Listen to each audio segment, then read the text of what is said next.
Memperingati Maulid Nabi Muhammad, para ulama berbeda pendapat hukumnya. Ada yang mengatakan hukumnya mustahab, ada yang mengatakan hukumnya adalah wajib, ada yang mengatakan mubah mutlak. Muhammadiyah dalam lembaga tarjihnya kami mendapatkan ser-seran mereka istibro, mbok lakone nggih monggo, mboten nggih mboten napa-napa. Syekh Mubashir At-Tirazi mengatakan di dalam Fatwa Asy-Syar'iyyah hukumnya wajib. Annal ihtifala bi maulidin nabi wajiban asasian. Jadi kalau ada orang tidak memperingati maulid nabi, hukumnya dosa menurut beliau. Jumhur ulama Syafi'i mengatakan hukumnya mustahab atau sunnah. Jadi ulama berbeda pendapat. Pak Mustain, kira-kira ada nggak sih nabi sebelum Nabi Muhammad yang diperingati maulidnya? Ada. Di dalam kitab Al-Mawsu'ah Al-Yusufiyah dikatakan lima aktsarul mazaya yaumal jum'ah. Kenapa kok hari Jumat itu banyak kemuliaannya? Ibadah di hari Jumat pahalanya dilipatkan. Hari Jumat di dalam sebuah hadis dijuluki sebagai Sayyidul Ayyam. Hari Jumat kita dianjurkan untuk taksir, taklil, menyedikitkan urusan dunia, memperbanyak akhirat. Kenapa? Kanjeng Nabi mengatakan fihi wulida Adam alaihissalam. Karena hari Jumat adalah hari lahir manusia yang pertama kali, yaitu Nabi Adam, maka kita peringati maulidnya dengan hari Jumat dilebihkan daripada hari lain oleh Allah Subhanahu wa taala. Fa kaifa bi yaumi wiladati afdhalul anbiya wal mursalin. Kalau hari Jumat saja sedemikian rupa hebatnya, bagaimana dengan hari Senin atau bulan Rabiul Awal yang merupakan hari lahir Nabi Muhammad sallallahu alaihi wasallam. Nabi Isa juga diperingati maulidnya sama Nabi Muhammad. Dikatakan di dalam kitab Dalailun Nubuwah, amara Jibril an-nabiyya sallallahu alaihi wasallam bi sholati rak'ataini fi Bethlehem. Malaikat Jibril nate dawuh, Kanjeng Nabi, sebelum kita Isra Mi'raj, ayo jenengan dipun dawuhi salat 2 rakaat dulu di Bethlehem. Setelah selesai Kanjeng Nabi ditanya, "Ya Rasulullah, atadri aina sholaita?" Tahu enggak tadi kamu sholat di mana? La, berarti ngertos. Sholaita fi Bethlehem fihi wulida Isa alaihissalam. Kamu diperintahkan oleh Allah sholat 2 rakaat di Bethlehem dalam rangka memperingati maulidnya Nabi Isa alaihissalam. Nah, Kanjeng Nabi tidak mengatakan, Jibril kamu tuh bid'ah. Jibril enggak. Kanjeng Nabi mengiyakan dawuhnya daripada Allah Subhanahu wa taala. Bapak Ibu yang dimuliakan oleh Allah Subhanahu wa taala, tentang perayaan Maulid Nabi Muhammad sallallahu alaihi wasallam, para ulama memberikan dalil tentang kelebihan dan keutamaannya. Suatu kaum, suatu tempat kok diperingati acara Maulid Nabi, maka banyak kemuliaannya. Salah satu ulama yang masyhur yaitu Imam Ibnu Taimiyah, di dalam kitab Iqtidha' Shiratal Mustaqim, beliau mengatakan, fata'zimu maulidin Nabi sallallahu alaihi wasallam wa ittikhaduhu mausiman qad yaf'aluhu ba'dun nas wa yakun lahu ajrun 'azimun. Mengadakan acara peringatan Maulid Nabi, kemudian mengumpulkan masyarakat dan menjadikan itu tradisi rutinan adalah sudah ada di zaman sebelum Imam Ibnu Taimiyah, kata beliau.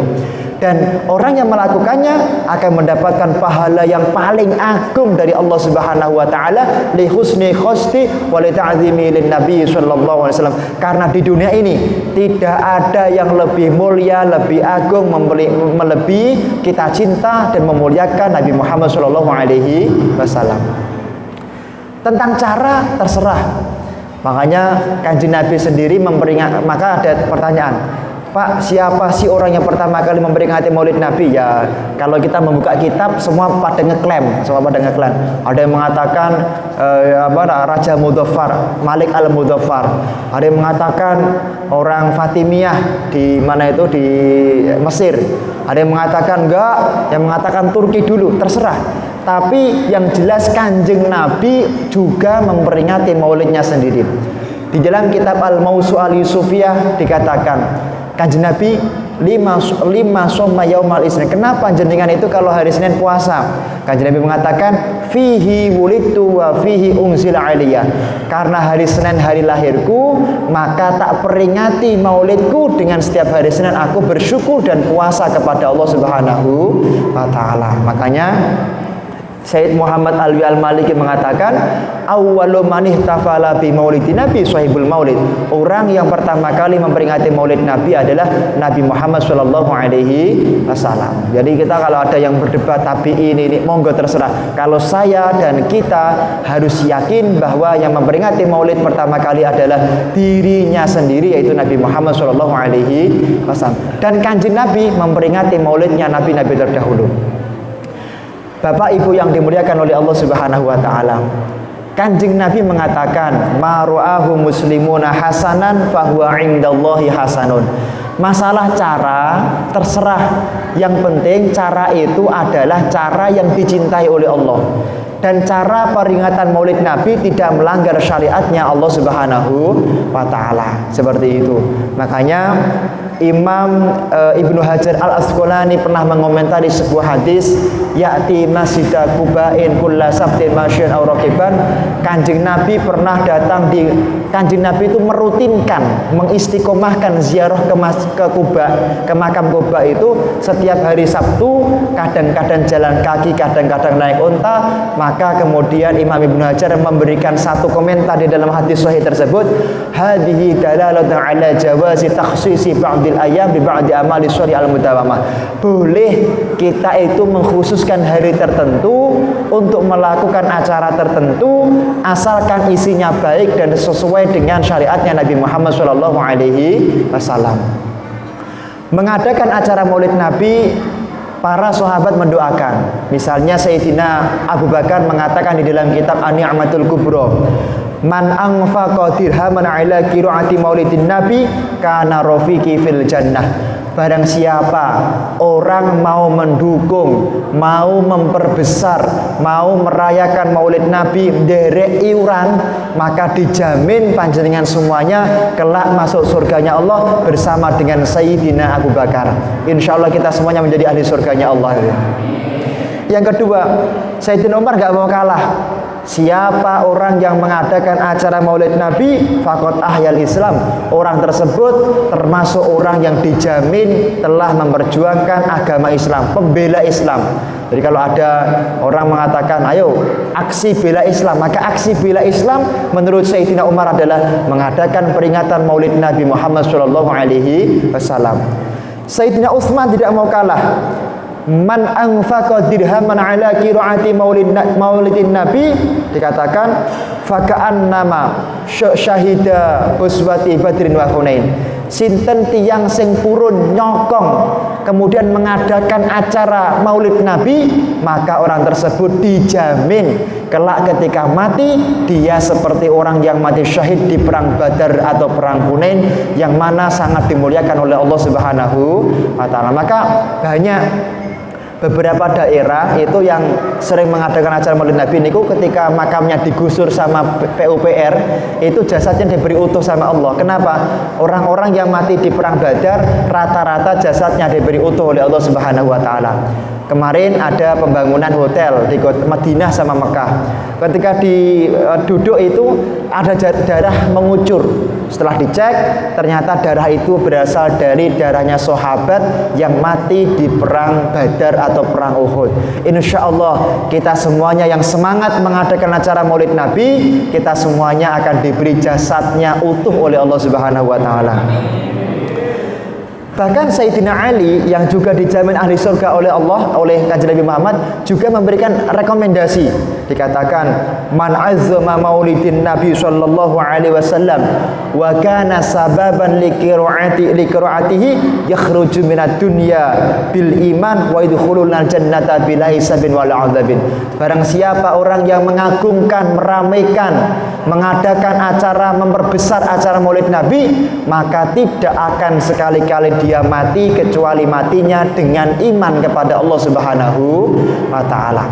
Parmila enten setunggalipun kisah wonten kitab misalnya di dalam kitab Hadith Tamam. Kana rajulun yahujju Baitul Haram. Ada seorang laki-laki yang dia itu berhaji menuju ke Baitullah. Faidan mata fil Basrah, tiba-tiba dia meninggal dunia di kota Basrah. Ketika meninggal dunia, faswaddal wajhu, wajahnya tiba-tiba berubah menghitam dan berubah menjadi celeng. Kemudian Fahayya, anaknya yang mendatangi bapaknya malu. Ya Allah, bapakku kok wajahnya menjadi celeng, aku malu. Fabaka bukaan syadidan. Anaknya menangis dengan tangisan yang sangat keras sekali. Kemudian ketika anaknya menangis, fahulaba alaihi nam, ketiduran. Pas ketiduran, jaa rajulun lahu wajhun kanuri syamsi. Datanglah seorang laki-laki dengan wajah yang sangat bersinar. Ngapunten nggih. Biasanya Kanjeng Nabi itu kalau datang biasanya nggih, dari kejauhan itu enggak kelihatan wajahnya, bersinar tok. Tapi kalau sudah mendekat baru kelihatan. Itu Kanjeng Nabi Muhammad SAW. Setelah mendekat kelihatan wajah indah Nabi Muhammad SAW. Ditanya, wahai Rasulullah, kenapa bapakku wajahnya berubah menjadi celeng? Rasul mengatakan, karena bapakmu pelaku dosa besar, pelaku maksiat yang dibenci oleh Allah, yaitu apa? Akilur riba, pemakan yaitu riba. Cuman bibarakati qiraatihi kulla yaumin wa lailatin, karena bapakmu setiap hari membaca sholawat 100 kali, maka semua dosa yang dilakukan bapakmu diampuni oleh Allah Subhanahu wa taala.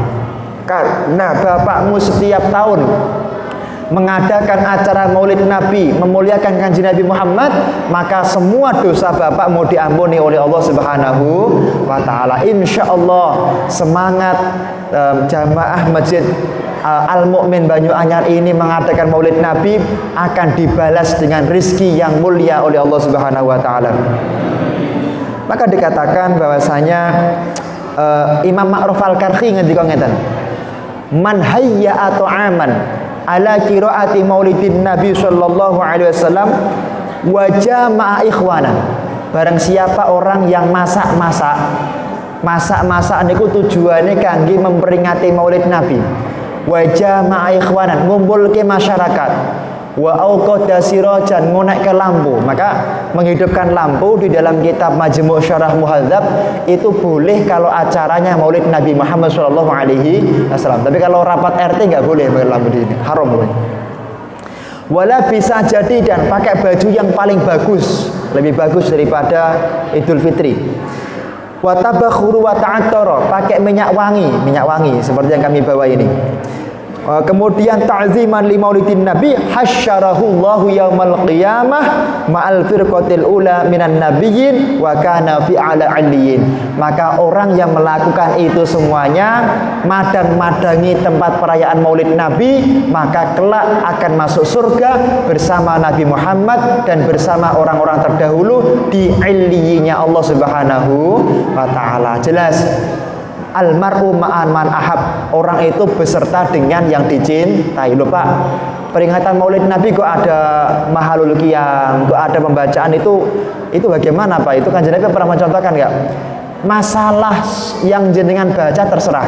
Misalnya di tempat panjenengan tradisinya Maulid itu pakai bahasa Inggris, ya monggo. Kita punya saudara di Amerika, itu kalau Maulid Nabi membaca sirahnya pakai bahasa Inggris, monggo. Atau kemudian ada yang menggunakan pakai bahasa Jawa, di daerah Pantura itu ada maulidnya pakai bahasa Jawa, monggo. Atau pakai bahasa Arab, monggo, silahkan. Yang penting dalam acara itu membaca sejarah hidup Nabi Muhammad SAW. Tadi dibaca itu Maulid Al-Barjanji Ad-Dibai itu berisi tentang sejarah hidup Nabi Muhammad SAW. Para sahabat juga mengarang sholawat, mengarang maulid. Misalnya di dalam kitab Jala'ul Afham fi sholati wassalam ala khairil anam, Imam Ibnu Qayyim Al-Jauziyah mengatakan, kana Abdullah bin Mas'ud, Sayyidina Abdullah bin Mas'ud itu mengarang sholawat, mengarang zikir-zikir untuk Maulid Nabi. Allahumma ja'al sholawatika wa rahmatika wa tahannunika ala sayyidil mursalin wa imamil muttaqin wa khatamin. Panjang sekali, enggak kita baca, ya seperti tadi lah kira-kira. Kanjeng Nabi tidak mengatakan nih Abdullah bin Abbas, Abdullah bin Mas'ud, kamu nggak boleh bid'ah itu, nggak. Kanjeng Nabi mengatakan ashabi kan nujum famanih fa ini tataitum tataitum, mengikuti sahabatku dua ini adalah berarti kalian telah mendapatkan petunjuk dan bintang dari Allah Subhanahu wa taala. Jadi sahabat mencontohkan, jenengan pengen menulis puisi cinta pada Rasulullah boleh, tidak jadi masalah, asalkan memuji bukan menyembah.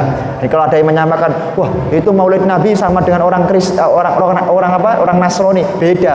Kalau orang Nasrani itu nabinya dituhankan, kalau kita nabinya dijadikan yaitu dipuji, diagungkan, enggak sampai menuhankan. Maka di dalam kitab Sahih Bukhari dikatakan ana sayyidu waladi Adam wala fakhar. Kanjeng Nabi itu sayyid.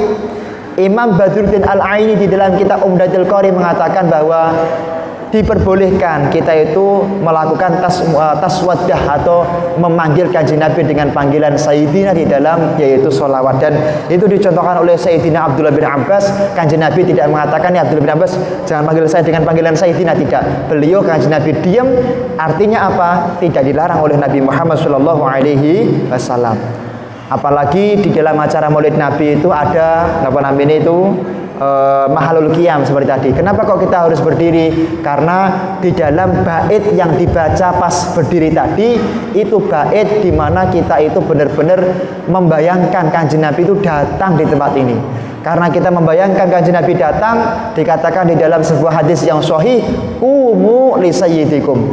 Kalau sayyidmu, kalau orang yang kamu cintai, kalau orang lebih alim dari engkau datang, maka berdirilah kalian semuanya. Kalau misalnya Pak Bupati datang aja kita berdiri, apalagi sayyid kita Nabi Muhammad sallallahu alaihi wasallam. Makanya di dalam kitab misalnya kitab Fathul Bari atau di dalam kitab Umdatul Qari tidak apa-apa kita mengadakan yaitu mahalul qiyam dalam rangka memuliakan Nabi Muhammad sallallahu alaihi wa alihi washabbihi wabarakatuh di dalam sebuah hadis yang sahih. Bapak Ibu yang dimuliakan oleh Allah, masa-masa untuk merayakan Maulid Nabi itu dianjurkan. Dikatakan ma min syakhsin, ini yang bilang Imam Fakhruddin Ar-Razi, pengarang tafsir Kabir 20 jilid. Ma min syakhsin qara'a maulidan Nabi sallallahu alaihi wasallam ala milhin aw burrin aw syai'in akhar minal ma'kulat. Barang siapa orang yang memperingati Maulid Nabi Muhammad, membaca sejarah Nabi Muhammad, di depannya didatangkan makanan-makanan, didatangkan garam-garam, uyah-uyah, didatangkan buah-buahan, didatangkan beras. Makanya ngapunten Keraton Solo itu zaman Kanjeng Sinuwun itu kalau ada Maulid Nabi itu pun beras tok ke kabeh disokke tenggene alun-alun. Kenapa? Ada dalilnya di sana. Ada kan gunungan. Kenapa? Karena dikatakan ya illa zuharat fihil barokah, maka makanan yang disuguhkan di acara Maulid Nabi akan menjadikan yang makan hidupnya diberkahi oleh Allah Subhanahu wa taala. Yang tadinya panjenengan malas ibadah, dengan makan makanan suguhan Maulid Nabi diberi semangat beribadah kepada Allah Subhanahu wa taala. Yang tadinya mulutnya mudah untuk menghibah, mencaci orang lain, gara-gara makan makanan yang disuguhkan di Maulid Nabi, mulutnya dikunci oleh Allah, sulit untuk menghibah daripada orang lain. Kemudian dikatakan wala yastakiru hatta yaghfirullah li aklihi in quri'a maulidan Nabi sallallahu alaihi wasallam. Dikatakan apalagi kalau suguhannya berupa makanan dan minuman. Barang siapa orang yang makan atau minum dari suguhan yang diadakan di acara Maulid Nabi, katanya ahli tafsir ini, beliau mengatakan bahwa seluruh dosa yang makan akan diampuni oleh Allah, seluruh sifat yang buruk daripada orang tersebut akan diangkat oleh Allah Subhanahu wa taala. Insyaallah kita berkumpul di sini, pulang dari sini kita semuanya sudah terbebas dari dosa yang dibenci oleh Allah Subhanahu wa taala.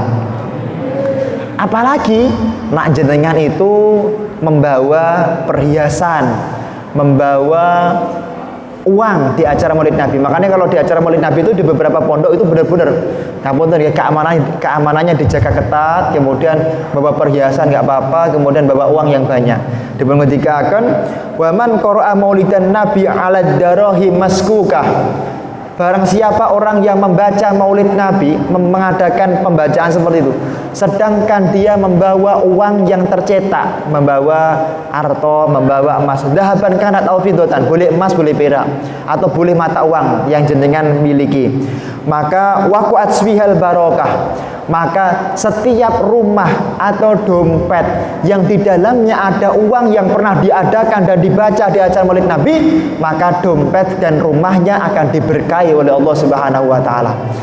Dikatakan walam yaftakir sahibuha. Dijamin sama Imam Fakhruddin Ar-Razi, nak jenengan dompete enten artone sing artone niku nate dipun beto tenggene peringatan Maulid Nabi, maka dompetnya panjenengan mboten bakal dipun paringi kosong kali Allah Subhanahu wa taala. Pun duitnya akeh insyaallah mangke nggih. Insyaallah. Tahun ini tadi ada yang bawa motor, ada yang jalan kaki, tahun depan minimal mobilnya Innova atau mobilnya apa namanya itu Fortuner gitu-gitu. Nah, atau minimal Alphard ya. Kalau nggak punya Alphard ya Alphatekah gitu-gitu.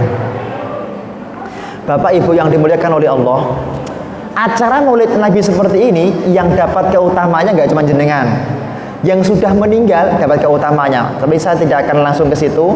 Kami akan menyampaikan dulu dalilnya orang baca Maulid itu sampai kepada orang mati. Ngeten. Biasanya orang yang menolak itu menggunakan ayat wa allaisa lil insani illa ma sa'a. Oh itu loh, surat An-Najm. Oh jelas itu, manusia tidak bisa menerima kecuali apa yang telah dia usahakan. Cara memaknai seperti ini, kulo yakin itu cara memaknai ala Google Translate gitu. Yang benar bagaimana kalau kita pengen memahami satu ayat, maka harus kita pahami, kita OCI itu ayat tersebut. Wa an laisa lil insan. An ini dari kata anna yang ditahrif menjadi an. Kalimat anna yang menjadi an itu adalah memiliki makna kalimat yang jatuh setelahnya berupa khobariyah. Dikatakan wa intu khaffaf anna fasmuhastakan wal khabaru ja'al jumlatan min ba'di an wa in yakun fi'lan wa lam yakun du'a wa lam yakun tasrifuhu mumtani'ah. Dikatakan barang siapa dikatakan setiap kalimat inna yang ditakhfif menjadi an, maka kalimat yang setelah jatuh setelahnya pasti jumlahnya khobariyah. Khobariyah itu pripun? Berdiri sendiri. Lil insani illa masa. Maksudnya pripun? Manusia tidak berhak menuntut kecuali apa yang telah dia usahakan. Misalnya Pak Yai Soekardi, setiap hari beliau sholat duhanya 8 rakaat. Maka ya sudah, besok ketika di akhirat beliau hanya menuntut 8 rakaat tok. Sholat tahajudnya beliau setiap malam 10 rakaat. Ya sudah, tengah akhirat hanya boleh menuntut 10 rakaat. Tapi ayat ini tidak pernah mengatakan manusia tidak bisa menerima kiriman pahala daripada orang lain. Itu di dalam tafsir Imam Fakhruddin Ar-Razi, tafsir Ibnu Athur, tafsir An-Nukat wal Uyun, tidak ada dalil yang mengatakan manusia tidak bisa menerima kiriman pahala daripada orang lain. Kemudian, nah bagaimana Pak? Dalilnya mana yang bisa mengirim pahala? Misalnya Imam Ibnu Taimiyah itu pernah menulis dalam fatwanya di dalam kitab Al-Fatawa Ibnu Taimiyah jilid 22. Hukia anna rajulan yungkiru ala ahli zikri. Enten tiyang sing ngawontenaken majelis Maulid Nabi seperti ini contohnya, tiba-tiba ada orang datang di depan Imam Ibnu Taimiyah, kamu tuh bagaimana? Apa namanya? Az-zikru bid'ah. Zikir yang keras-keras itu bid'ah. Wajah rukum bid'ah. Zikir dengan suara keras bersama-sama itu bid'ah, sesat katanya beliau. Wa yad'una lil ahya'i wal amwat bid'ah. Apalagi ketika Maulid Nabi saya tadi dengar mendoakan juga para ahli kubur yang telah meninggal dunia daripada yang datang di sini tadi ketika hadroh. Itu sesat itu enggak boleh. Apalagi kalau yaqra'una tahlil wa tahmid wal hauqalah wa sholati ala nabi bid'ah. Apalagi kalau zikirnya itu ada susunan, ada tahlil, tahmid, ya, seperti itu loh, seperti al-maksurat, seperti Radibul Haddad itu bid'ah katanya beliau, sesat, enggak boleh itu. Tahlilan enggak boleh, bid'ah itu. Apa jawaban Imam Ibnu Taimiyah? Beliau mengatakan di dalam fatwanya, al-ijtima' li dzikrillah ta'ala wa istima'i kitabih hada min afdhalil qurubat. Berkumpul dalam satu tempat, mengadakan zikir dengan suara keras, kemudian mendoakan yang masih hidup ataupun telah mati, maka itu merupakan perbuatan yang paling dicintai oleh Allah Subhanahu wa taala. Dikatakan, loh Imam, dalilnya mana? Itu di dalam Sahih Muslim. Innalillahi malaikatan sayyahin. Allah punya malaikat sayyahin yang tugasnya untuk mencari majelis-majelis zikir di dunia ini. Kalau sudah menemukan majelis zikir, halummu ila hajatikum, maka malaikat ini mengatakan, ayo hajatmu apa? Maka seluruh hajat orang yang mengadakan zikir dan peringatan Maulid Nabi akan pasti diijabahi oleh Allah Subhanahu wa taala. insya Allah yang belum punya keturunan diberi keturunan oleh Allah Subhanahu wa taala. Yang mau cari kerja diberi mudah oleh Allah Subhanahu wa taala. Yang cari jodoh dimudahkan oleh Allah Subhanahu wa taala. Yang punya hutang diberi lunas karena berkahnya maulid oleh Allah Subhanahu wa taala. Yang belum pernah bermimpi melihat Nabi Muhammad bisa bermimpi dengan berkahnya maulid Nabi Muhammad sallallahu alaihi wasallam. Bapak Ibu yang dimuliakan oleh Allah Subhanahu wa taala, dikisahkan di dalam kitab Zubadatul Wa'idin. Hukiya anna rajulan ja'at ila Hasan al-Basri. Ada seorang laki-laki curhat di mata Imam Hasan al-Basri. Ya Syekh, qad matat ibnatik. Kula kagungan anak wedok. Anakku niku sampun sedo. Wa aradu anaroha fil manami. Kula pengin ngertos bagaimana keadaan anakku dalam kuburku. Fa'allamaha syai'un minal khawas. Imam Hasan al-Basri ngajari perempuan ini doa khusus sehingga ibunya itu harapannya di malam itu bisa bermimpi melihat anaknya dalam istikharahnya. Faro'atha ka'annaha fil jahimi wal aghlal. Ibunya benar-benar bisa melihat anaknya dalam istikharahnya, anaknya sedang disiksa dalam kuburnya oleh Allah Subhanahu wa taala.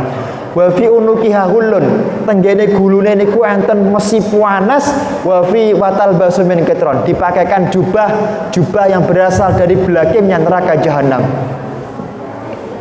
Wa fi rijlaiha qaidun, teng sukune anake enten tampar-tamparnya nggeret anake tenggene neraka jahanam. Kemudian faja'at ila Hasan al-Basri saniatan bagiatan fabakau. Perempuan tadi sowan meleh dumateng Imam Hasan al-Basri, ya Syekh, ternyata anakku disiksa dalam kuburnya oleh Allah Subhanahu wa taala. Pripun niki Syekh? Imam Hasan al-Basri mendoakan, wa ba'da madha, beberapa hari setelah itu, ra'a Hasan al-Basri mar'atan jamilatan wa fi ra'siha tajun da'uhu min bainal masyriq wal maghrib. Imam Hasan al-Basri dibuka dalam istikharahnya oleh Allah melihat perempuan anaknya tadi, anaknya perempuan tua tadi. Kemudian ketika anaknya wanita tua tadi ketemu sama Imam Hasan al-Basri, Imam Hasan dalam istikharahnya ditanya, ya Syekh, ata'rifuni, jenengan kenal mboten kalih kula? La, mboten kenal. Ana bintu man qad alamtaha syai'un minal khawas. Kula niku anake nenek-nenek sing nate sowan dumateng panjenengan, jenengan ajari ibu kula satu doa khusus sehingga ibu bisa melihatku dalam kuburku. Nah, limadza kada famahada? Katanya kamu disiksa, kok dapat nikmat sekarang dari mana?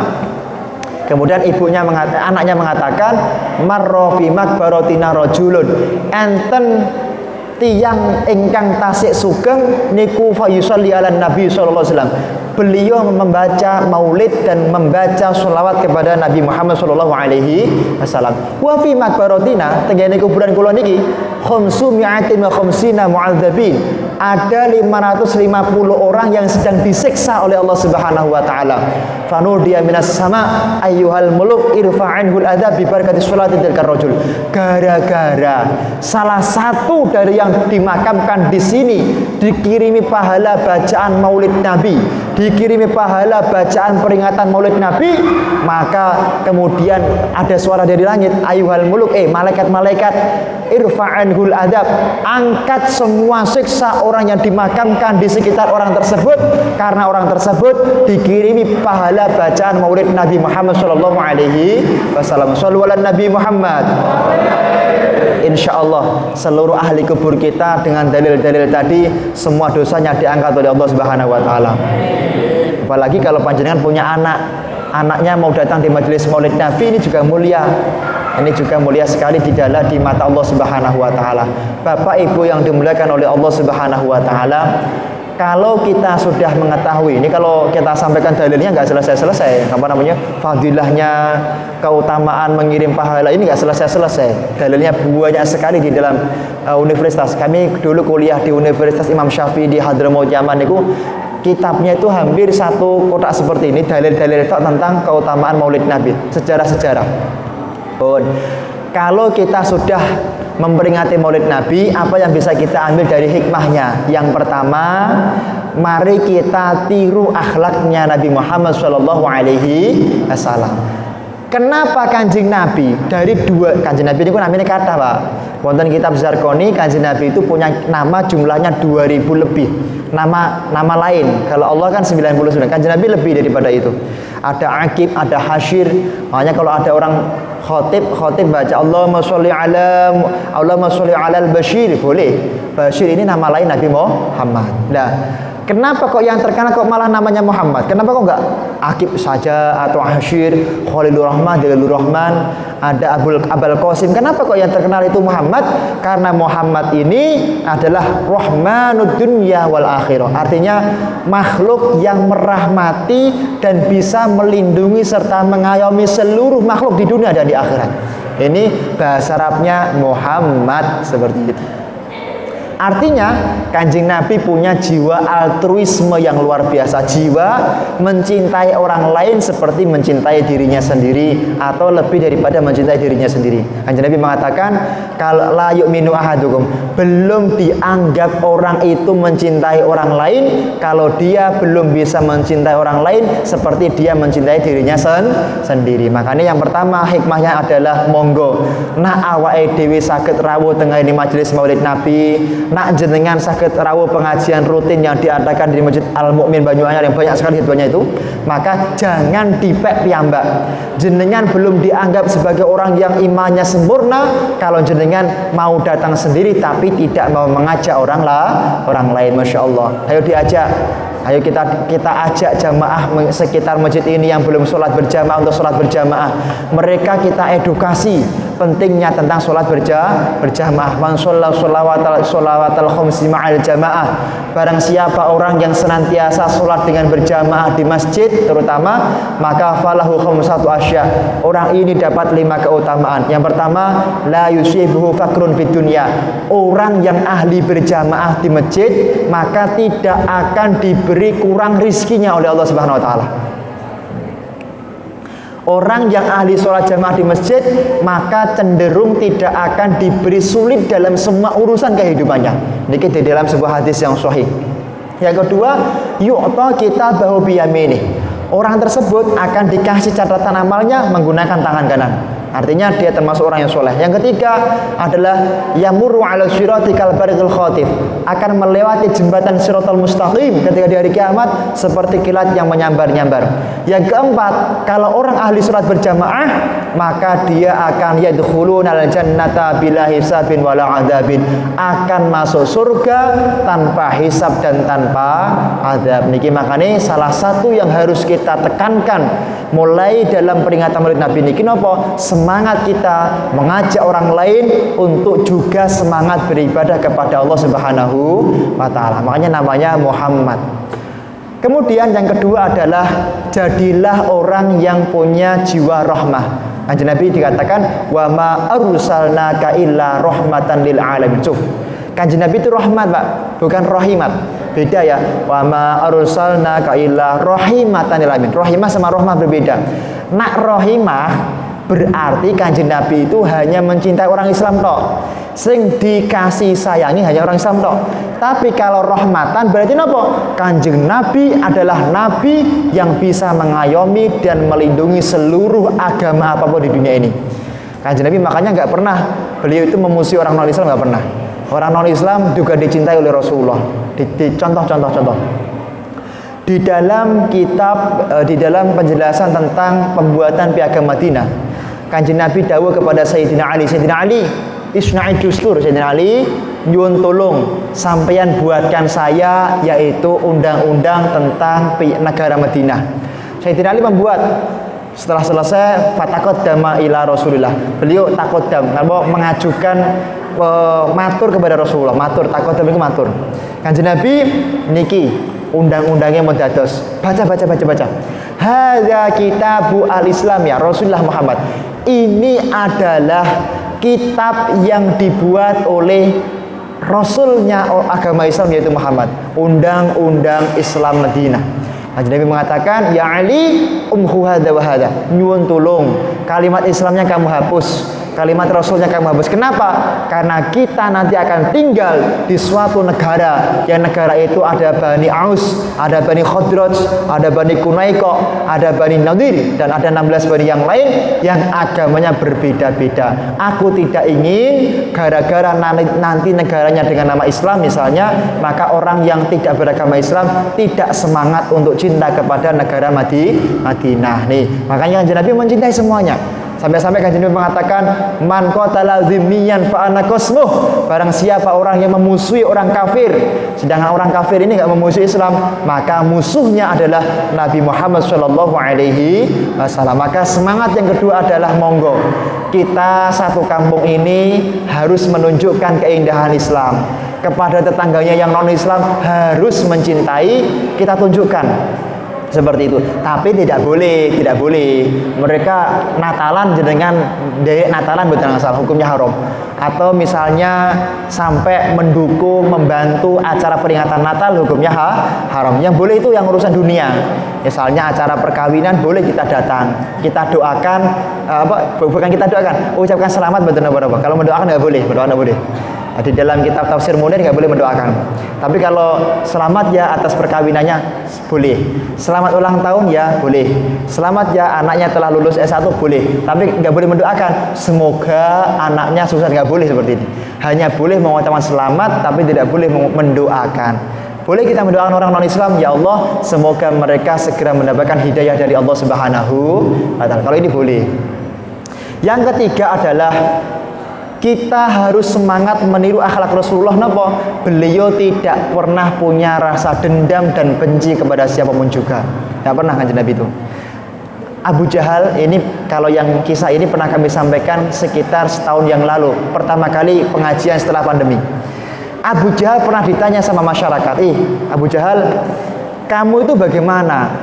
Kalau punya barang mewah, barang antik, biar nggak dicuri teman-teman sesama kafir, kamu titipkan kepada Muhammad. Kalau kamu nitipkan kepada Muhammad nggak bayar, gratis, dan Muhammad menjaga dengan baik. Tapi kok ya kamu tega-teganya setiap hari mencaci, memaki, menghina, merendahkan, memfitnah, kemudian fatarmi, melempar kotoran ke tubuh Muhammad ketika sholat di suatu tempat. Apa kamu gak khawatir Muhammad itu akan dendam kepada diri kamu? Apa kamu gak khawatir Muhammad akan merusak barang-barang kamu yang dititipkan kepada Nabi Muhammad SAW? Apa jawaban Abu Jahal? Qatra'aitu bihadza. Loh, karena aku tahu Muhammad itu nabi, makanya aku yakin dia tidak akan pernah punya rasa dendam kepada diriku. Loh, kok kamu tahu kalau nabi? Iya, aku tahu. Di dalam kitab Taurat, Injil dan Zabur telah ditulis ciri-ciri nabi terakhir seperti ini, dan tidak ada orang yang punya ciri-ciri itu kecuali Nabi Muhammad SAW.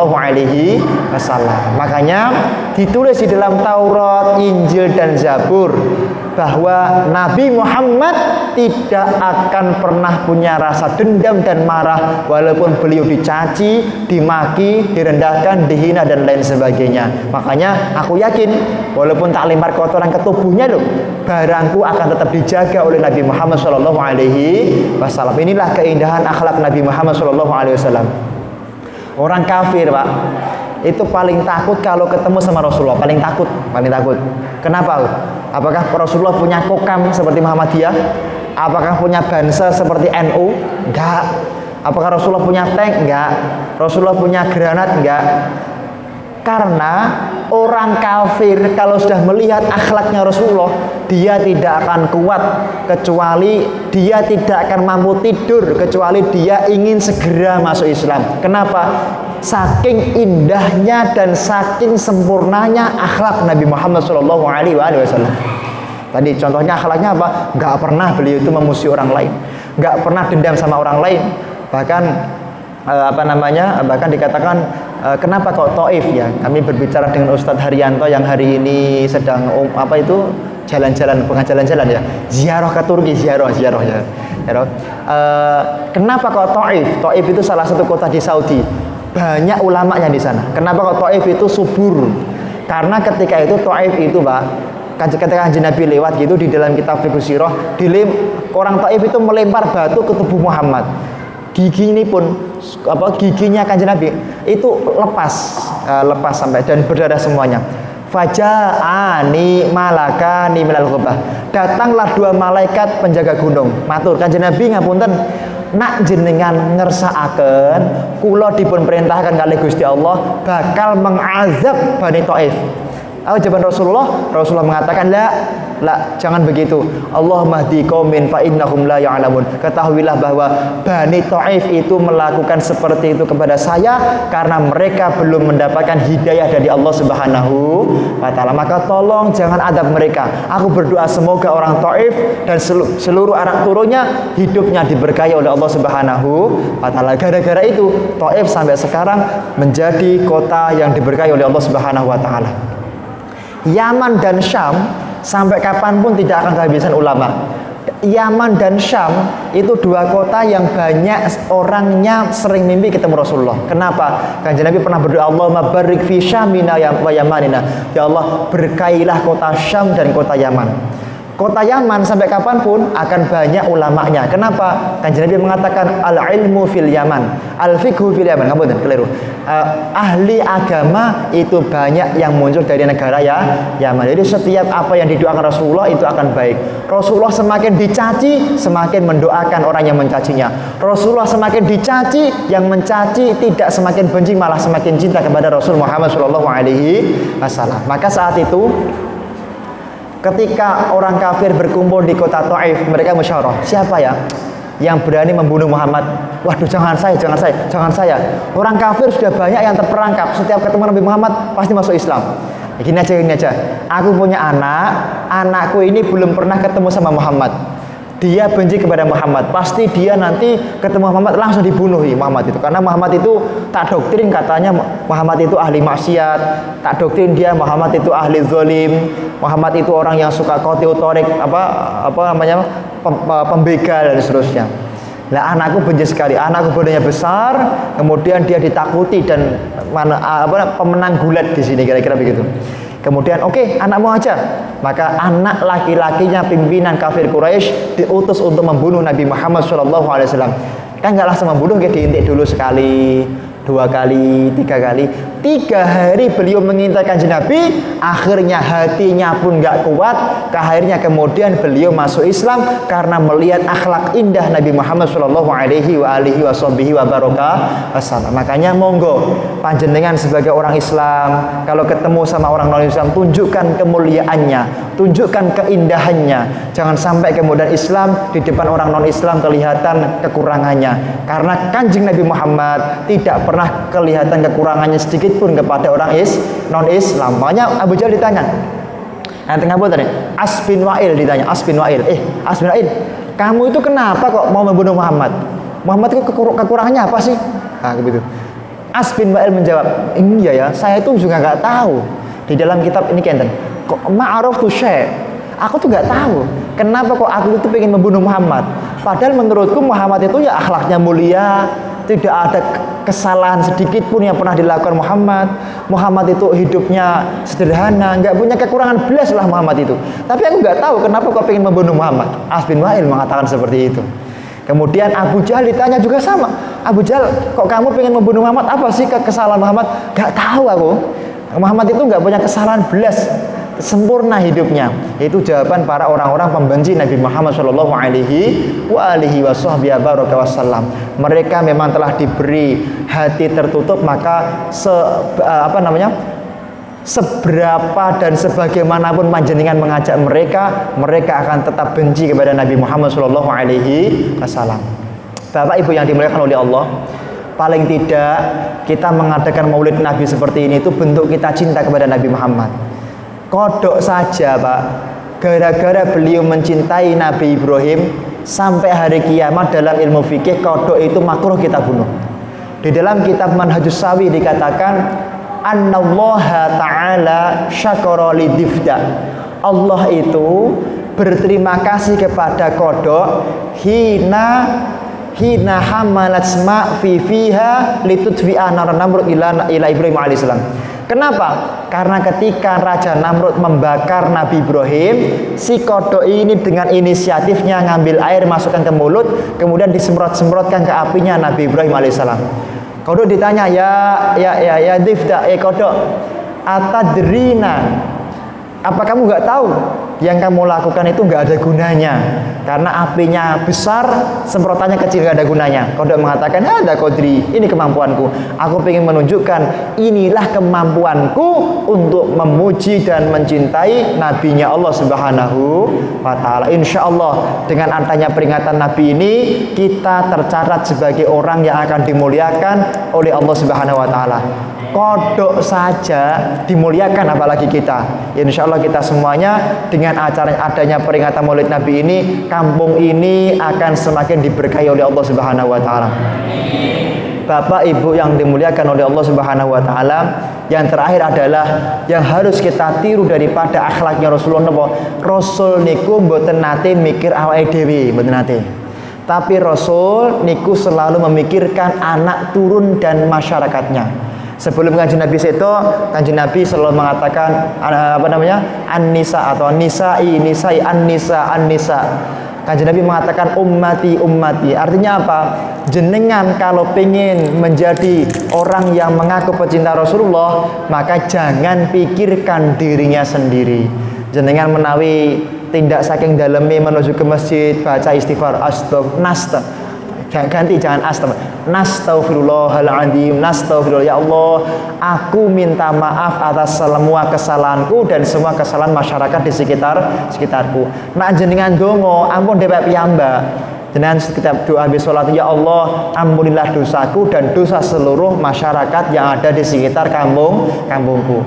Makanya Imam Abdullah bin Alwi Al-Haddad, beliau setiap mau pergi kemanapun membawa sodakuan, uang, makanan diberikan. Ketika dia memberikan seperti itu, dia niat, ya Allah, semoga dengan aku sodakuan seperti ini, pertama, semua aibnya guruku engkau tutup. Yang pertama itu. Yang kedua, semoga seluruh masyarakat di sekitarku diampuni dosanya oleh Allah Subhanahu wa Ta'ala. Yang ketiga, semoga anak turunku dijadikan anak turun yang hidupnya mulia dunia dan akhirat. Ini Nabi Muhammad sallallahu alaihi wasallam. Maka monggo semangat peringatan Maulid Nabi ini kita jadikan semangat dan momentum untuk kita semakin memikirkan anak turun kita semuanya. Wa idza sa'alaka ibadi anni fa inni qarib. Tidak akan dianggap orang itu, orang itu akan sukses terkadang bukan karena doanya sendiri, tapi kenapa? Karena doa leluhurnya, maka anaknya diberi sukses oleh Allah Subhanahu wa Ta'ala. Kama araftun, seperti yang kita ketahui, Bani Israel niku kan muanyal kini luar biasa.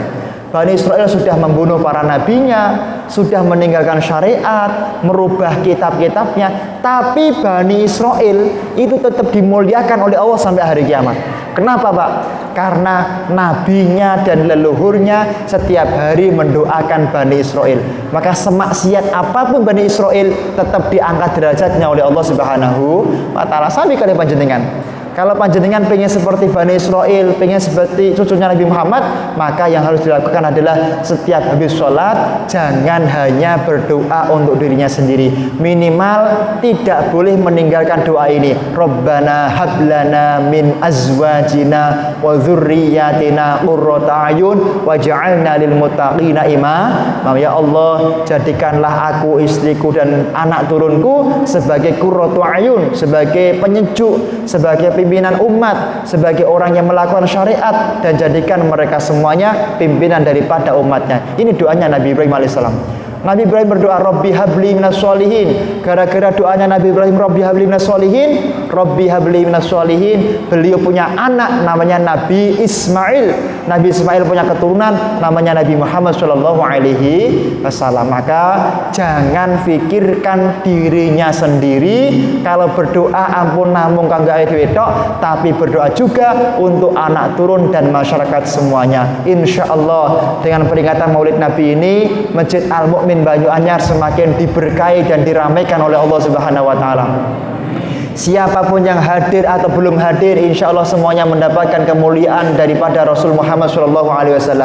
Siapapun yang hadir ataupun belum hadir, insya Allah ke depan akan semakin semangat mencintai masjid, semakin semangat mencintai syariat, dan semakin semangat memperjuangkan daripada yaitu nabinya Allah Subhanahu wa ta'ala. Man bana masjidan banallahu baitan fil jannah. Barang siapa orang yang mau nguripi masjid, barang siapa orang yang mau membangun masjid, nguripi masjid, maka orang yang mau menghidupi masjid tersebut kelak di hari kiamat akan dibangunkan istana di surganya Allah Subhanahu wa ta'ala. Maka atur kula nyuwun ngapunten kathah khilafipun. Syukron ala hudurikum wa ihtimamikum wa istimaikum. Assalamualaikum warahmatullahi wabarakatuh.